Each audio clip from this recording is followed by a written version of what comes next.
오늘 우리가 읽은 말씀을 가만히 살펴보면요, 베드로 사도는 자기의 인생이 끝나는 시점이 가까이 오고 있다라고 하는 것을 알고 있는 것 같습니다. 오늘 말씀에 보면은 내가 이 장막에 있을 동안에 이런 표현을 쓰고 있죠. 예. 그리고 이것을 벗어날 것이 내게 임박한 줄 압니다. 이렇게 표현하는 것을 보게 됩니다. 그러니까 자기 자신의 그 마지막에 가까이 이른 줄 알고 유언과 같은 부탁을 이 편지를 읽고 있는 성도들에게 하고 있다라고 하는 것이죠. 우리도 지금 베드로 사도의 편지를 읽고 있지 않습니까? 그렇다고 한다면 우리들은 베드로 사도의 마지막 유언을 듣고 있다라고 하는 거죠. 유언은 사실은 지켜져야 유언입니다. 그렇죠? 예. 그냥 살아생전에 부모님이 나에게 하지 못했던 말 나에게 했네, 이렇게 끝나는 것이 유언이 아닙니다. 유언은 법적으로 따지면 여러 가지 효력이 있을 수 있죠. 하지만 우리는 그런 것을 넘어서서 베드로 사도가 유언과 같은 부탁을 우리에게 한다라고 하면 그것은 믿는 그리스도인들에게 이 고난과 환난의 시대를 살아가고 있는 우리들에게 꼭 귀 기울여 들어야만 할 부탁이 있다라고 하는 거죠. 믿음 가지고 너희들 이 세상 살아가지, 이 세상이 광야와 같은 곳이지, 그 광야 속에서 고난 많이 당하고 시험 당하지, 영적인 공격이 있지, 그것 어떻게 이겨나가야 할 것인가, 그것을 우리에게 알려주고 있다라고 하는 거죠. 그러기에 우리는 오늘 주신 말씀을 읽고 듣고 깨달아 알고 자기 자신에게 적용하는 우리가 되어야 이 베드로 사도의 유언을 내 것으로 만들어 잘 신앙생활에 나아가는 하나님의 사람이 될 수 있다라고 하는 거죠. 그래야 베드로 사도도 아마 기뻐할 것입니다. 그렇다고 한다면 오늘 주신 말씀을 나에게 주신 베드로 사도의 유언이라 생각하고 우리가 두 곳의 말씀을 보면서 우리가 한번 말씀을 깊이 되새김질 해보면서 우리들의 은혜로 받기를 원합니다. 자, 우리 첫 번째 말씀은 12절입니다. 12절 다 찾으셨습니까? 우리 같이 읽습니다. 시작. 그러므로 너희가 이것을 알고 이미 있는 진리에 서 있으나 내가 항상 너희에게 생각나게 하려 하노라. 아멘. 예. 이 유언을 내가 너희들에게 왜 쓰는 줄 아느냐? 그것을 다시 한번 리마인드 시켜주고 있는 거죠. 너희들 지금 진리 위에 잘 서 있다라고 하는 거예요.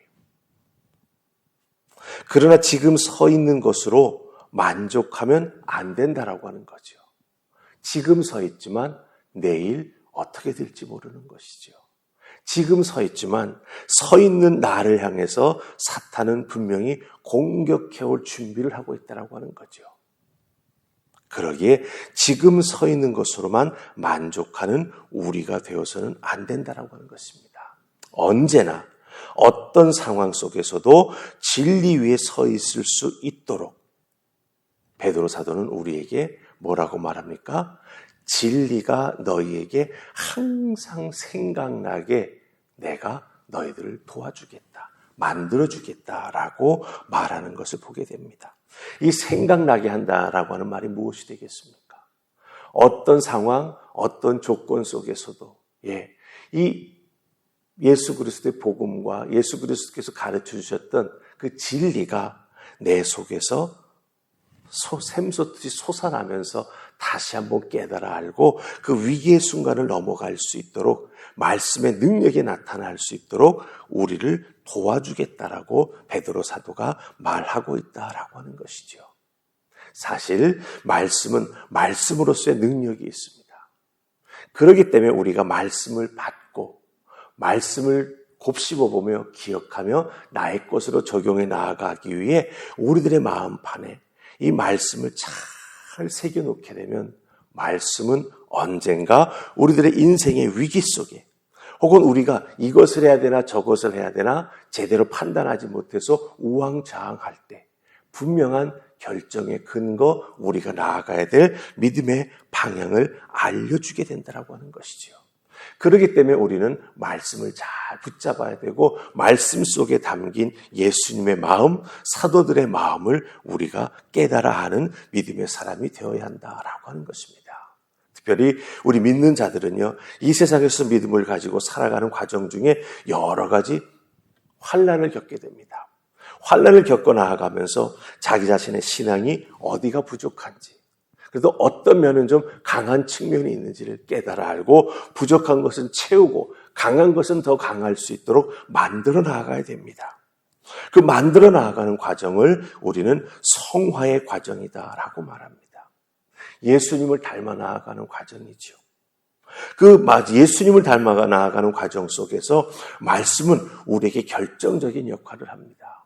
내 부족함과 내 연약함, 그것이 드러나게 될 때 말씀의 은혜와 능력으로 채우게 되는 것이고, 또 내가 가지고 있는 하나님 주신 은혜와 권능이 있다고 한다면 그 은혜와 권능이 더욱더 잘 자라나고 신앙을 지켜나가는 든든한 디딤돌이 될 수 있도록 우리를 연단시키셔서 우리들이 가지고 있는 말씀의 은혜와 신앙의 권능들이 나타날 수 있도록 우리를 도와주신다라고 하는 거예요. 그렇기 때문에 베드로 사도는 너희가 진리에 잘 서 있다. 그것 내가 안다. 하지만 그 진리 위에 내가 오늘 서 있다고 내일이 개런티 되는 게 아니다. 그렇기 때문에 늘 깨어있는 자가 되어야 하고 그 말씀을 우리들의 삶 속에서 날마다 생각하며 되새김질하면서 성화의 과정을 잘 걸어나가며 하나님께 집중하는 삶을 살아가야 된다라고 우리에게 이야기해주고 있습니다. 여러분들은 어떠십니까? 말씀을 통해서 여러분들의 삶을 조명해 보면서 하나님께 집중하는 삶을 살아가십니까? 때로는 하루의 삶이 바쁠 때 우리는 새카맣게 하나님을 잊어버릴 때가 있죠. 그리고 집에 돌아와서 한숨 쉬며 툭 의자에 앉을 때 바쁘게 지내느라고 내가 순간순간 하나님을 한 번도 제대로 생각해 보지 못했네라고 하는 아쉬움을 느끼게 되죠. 그럼 아쉬움 느낄 때 어떻게 해야 될까요? 그 아쉬움을 느낄 때 그 자리에서 깨닫게 해주셔서 감사합니다. 이 아쉬움 내일은 느끼지 않도록 성령 하나님 나와 동행해 주시고 성령 하나님 문득문득 나에게 말씀하여 주시사 주신 말씀 다시 되새김질하면서 하루의 삶을 살아갈 수 있도록 도와주십시오라고 기도할 때 바로 이 12절에 있는 사도 베드로가 말하는 생각나게 한다라고 하는 이 놀라운 은혜가 우리 속에 이루어질 줄로 믿습니다. 내 힘으로 생각나게 할 수는 없더라고요. 그러기에 성령님을 의지하면서 말씀을 자꾸 곱씹을 때 그 생각남의 은혜가 우리와 동행한다라고 하는 것을 꼭 기억하시기를 주님의 이름으로 부탁을 드립니다. 자, 그 다음에 우리 두 번째 말씀은요, 20절과 21절 말씀입니다.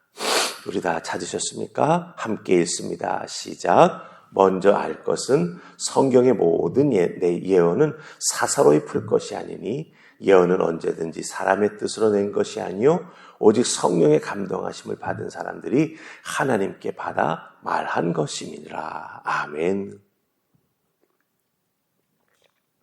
성경은 하나님 말씀이죠. 너무나 우리가 잘 압니다. 이 하나님의 말씀은 하나님께서 선택하신 사람들을 통해서 그들의 입술에 붙여주시기도 하고 성령께서 강력히 감화 감동하셔서 그들의 생각과 그들의 마음을 이끌어 주셔서 그들이 말로 때로는 글로 표현한 것이 바로 하나님의 말씀입니다. 그러기에 성경 말씀을 우리는 사실 제멋대로 자기 마음대로 해석해서는 안 됩니다. 성경을 대하는 성도의 태도가 달라야 한다라고 하는 것이죠. 하나님 말씀을 귀하게 여기고 하나님께서 이 말씀을 통해서 우리에게 전해주시고자 하시는 말씀을 담아 보내주셨기 때문에 성경은 나를 향한 하나님의 예언의 말씀이 된다라고 하는 것이죠. 그럼 예언의 말씀을 내가 어떻게 들어야 되겠냐라고 하는 것이죠. 우리 여러분들 누군가가 핸드폰으로 전화를 해오면 어떻습니까? 때로는 그 핸드폰 전화에 매달려서 막 이야기하기도 하지만 때로는 핸드폰을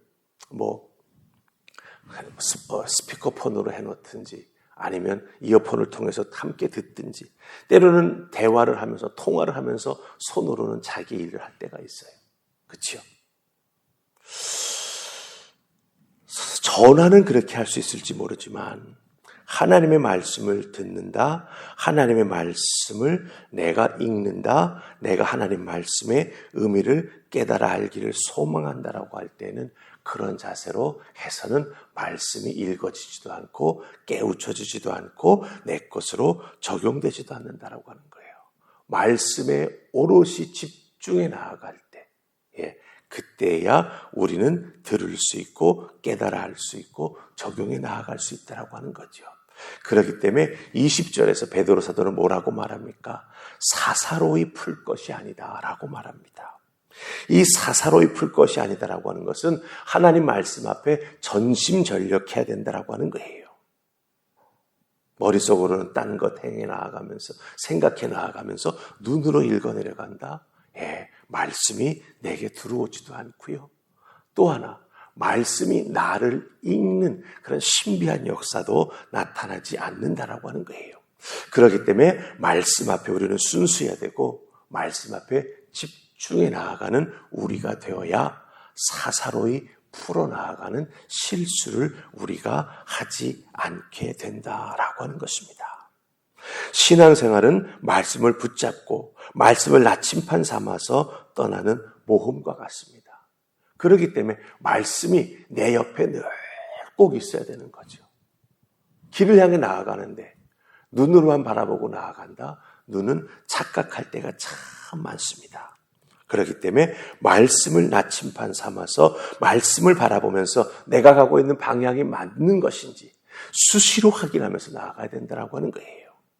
그래야만 사람의 뜻대로 살아가는 것이 아니라 성령님의 감동하심을 받고 하나님 말씀의 진리에 따라서 살아나가는 우리 모두가 된다라고 하는 것을 꼭 기억하시고 사사로이 풀어내지 아니하도록 하나님 앞에 시간과 여러분의 마음과 생각과 온몸을 들여서 집중하여 하나님 말씀과 내가 하나가 되는 놀라운 은혜를 경험해 나아갈 때 말씀이 내게 들려주시는 음성을 들을 수 있게 되는 것이고 말씀이 나를 읽어내려가는 내가 말씀을 읽는 게 아니라 말씀이 나라고 하는 사람을 읽으면서 나에게 탁 깨닫게 해주시는 그 은혜를 붙잡고 나아가는 우리가 될 수 있다고 하는 것입니다. 말씀은 그런 은혜를 통해서 우리에게 크게 역사하신다라고 하는 것을 꼭 기억하시고 여러분의 삶 속에서 하나님 말씀 앞에 자기 자신을 온전히 세워나가며 말씀으로 중심 잡는 여러분들 다 되실 수 있기를 주님의 이름으로 축복합니다. 아멘. 우리 기도하십시다. 좋으신 하나님 은혜 감사합니다. 오늘도 주신 말씀 잘 기억하게 하옵소서. 베드로 사도의 유언과 같은 말씀입니다. 내 삶 속에 지켜져야 합니다. 이루어져야 합니다. 열매 맺어져야 합니다. 깨달아 알게 하시고 날마다 주님의 말씀과 동행하며 열매 맺는 우리 모두가 되게 하여 주시옵소서. 예수님 이름으로 기도하옵나이다. 아멘.